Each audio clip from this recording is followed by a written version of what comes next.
The rideshare business is not for everyone. So in today's video, I'm gonna be going over the 5 signs you should quit rideshare. So just for credibility, y'all, I've been in the business for less than a year. I already scaled to my own fleet. I got my own drivers, and I also have my own private clientele. My background come from trucking. Started driving trucks from 19 all the way to 24. So that added me with commercial experience. Now, when it comes to my client retention rate, 95% of my clients I pretty much overturn and convert into my own private clients. So this is a guy that been in this business for less than a year and already scaled to a position of being a fleet owner and provide multiple opportunities for people in my network. Now, number 1, you only doing app rides. So this is majority of drivers nowadays. You know, they come into Uber, Lyft without a plan. It's just like, I get that if you come into just make extra cash, you come into side hustle.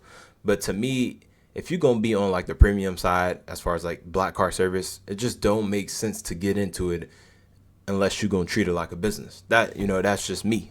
The thing that sucks about relying solely on the rideshare platforms is they control your income narrative. So once you make a certain amount of money, if they feel like that's too enough, they'll cap you out. That means you won't be able to get as many rides. Same with, the ride types. Like Uber Black ain't busy always 24/7.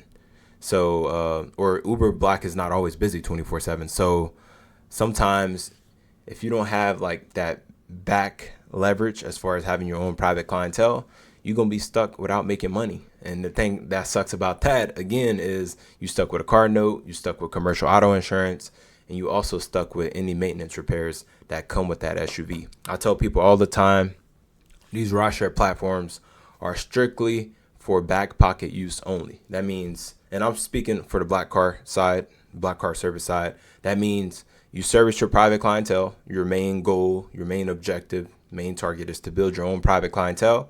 And whenever that slows down, then you get on the rideshare platforms. And it also could be like an add-on to double or triple your income, because you can make maybe, 4 or 5 grand off your private clientele in a week, and then you drove Uber Black part-time or Lyft Black part-time, and you added additional maybe 1,500 or 2,000. Next thing you know, you at 7 grand for the week.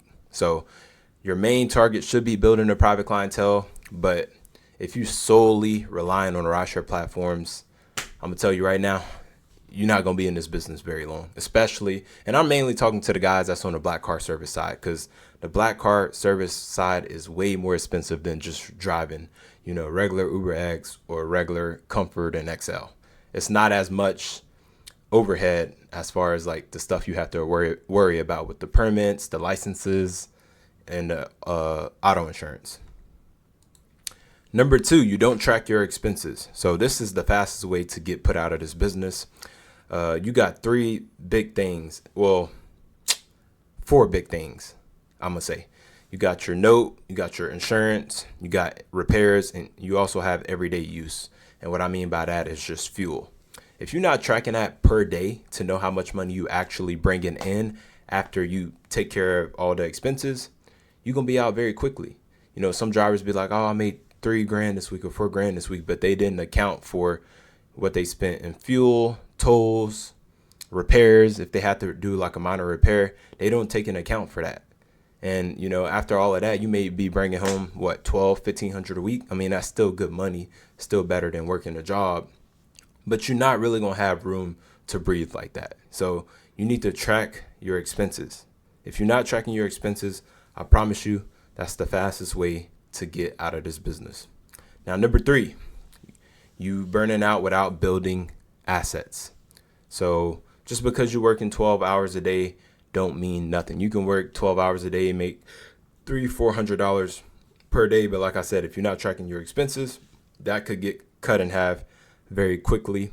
And it'd basically be like you on a hamster wheel. That's why like a lot of these drivers, they be driving for multiple years, even a decade in the same position. Oh yeah, and then they think it's a flex to be driving Uber for 5 to 6 years. And I tell people all the time, like, Uber is just like a stepping stone. You're not supposed to really make Uber your job, but some people treat it like a job. You got to have an exit plan before you even get started, whether that exit plan is just using it as a stepping stone to invest into what you want to do, or the exit plan is for you to scale where you're not behind the wheel no more. So the main target and objective is to build assets. If you're not building assets, which is, a private clientele, you having corporate contracts or some type of contract with a luxury business company where you on a residual base servicing their clients and they paying you, what's the point? You're not going to last very long. If you have to be behind the wheel in order to make money every day, you're not going to last. You have to put yourself or set yourself up in a way to where you, even if you're not behind the wheel, you're still making money. Now, number 4, you think busy equals profitable. This is a funny one because a lot of people be in my lives or, in my comment section saying, hey man, what if I work 60, 70 hours a week? Could I make X amount of dollars? And I'm like, you can make whatever amount you want, but you're going to be capped. You know what I mean? Like you can work 60, 70 hours a week every day or every week and still be in the same position. I always tell people it's a quality game over a quantity game. If you want to be a quantity or on a quantity side, go drive X, go drive Comfort, go drive XL. They got plenty of rides for that. But once you're on the black car service side, it's quality. One of your private clients could pay you way more than you doing 15 to 20 rides on these rideshare platforms.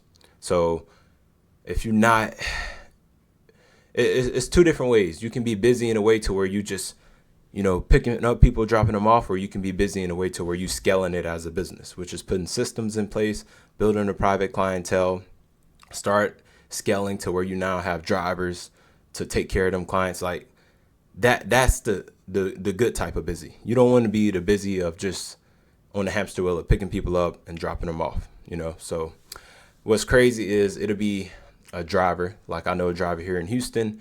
This guy probably worked maybe 20, 35, maybe 40 hours a week, and he make way more money than any driver that works 7 days a week, 12 hours plus on these rideshare platforms. And his sole base is to strictly focus on building a private clientele, which he's scaling his private clientele now. So if you're going to be busy or, have this mindset of, oh, I'm working, do it in a way to where you scaling your limousine business or you scaling as a driver, not where you on a hamster wheel of just taking quantity rides. Number 5, no exit strategy or growth plan.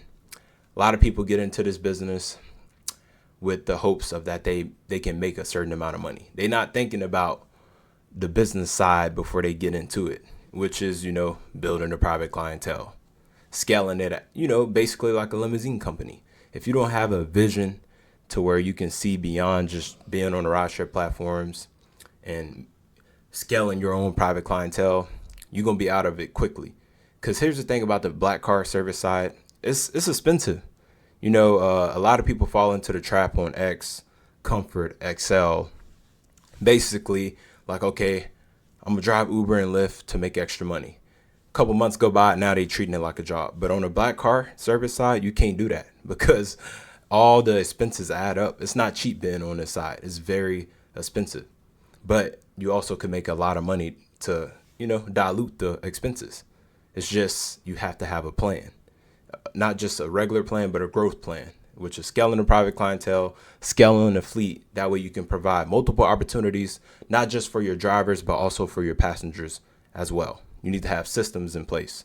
If you can't run your operation or your driving fleet without you being behind the wheel, yeah, it won't be long before you get out this business. Just to give y'all an example, I talked to a guy the other day. He'd been in this business for 5 months. He got a Cadillac Escalade, and he told me he barely could afford to pay his car note.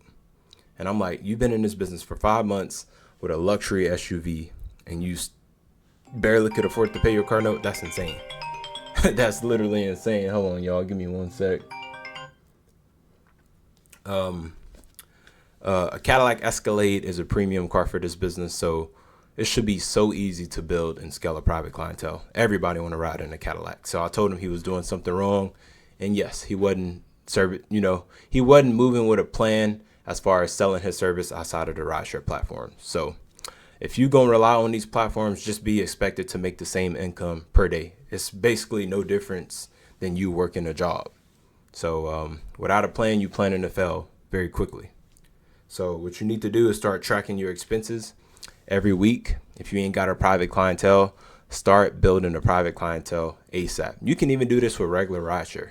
I'm speaking in general, but my main target is people on the black car service side. But start by building a private clientele.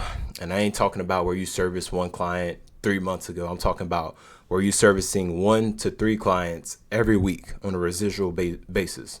That means every Monday, Wednesday, Friday, you picking somebody up, servicing them for a couple hours, and then dropping them back off. Think like a business owner. Even if your plan is to not make it a limousine company or run like a rental fleet, thinking like a business owner will make you more profitable at the end, to where you're not frustrated or feeling burnt out as a driver, feeling like you ain't getting nowhere. So that's pretty much all I got for y'all. Just wanted to make a quick video. Thank y'all for tuning in if you stayed this long. I got 2 solutions if y'all need help building and scaling a private clientele. First one is the Rideshare Blueprint. The Rideshare Blueprint is basically help you understand the logistics of the rideshare business, because without understanding the logistics, how you gonna treat it like a business? That right now, I'm offering a 10% discount. The discount code is private clients with a S. You get 10% off. That basically go over everything in the rideshare business. And I'm now offering mentorships as well, where you give me one-on-one for 30 days straight. We set you down, help you brand yourself, map out a plan. That way you see success in a rideshare business. If you want access to that as well, both these products, the link is in my bio. With that being said, y'all, once again, thank y'all for tuning in. Show some love to the page, like, subscribe, comment, and I'll catch y'all next video.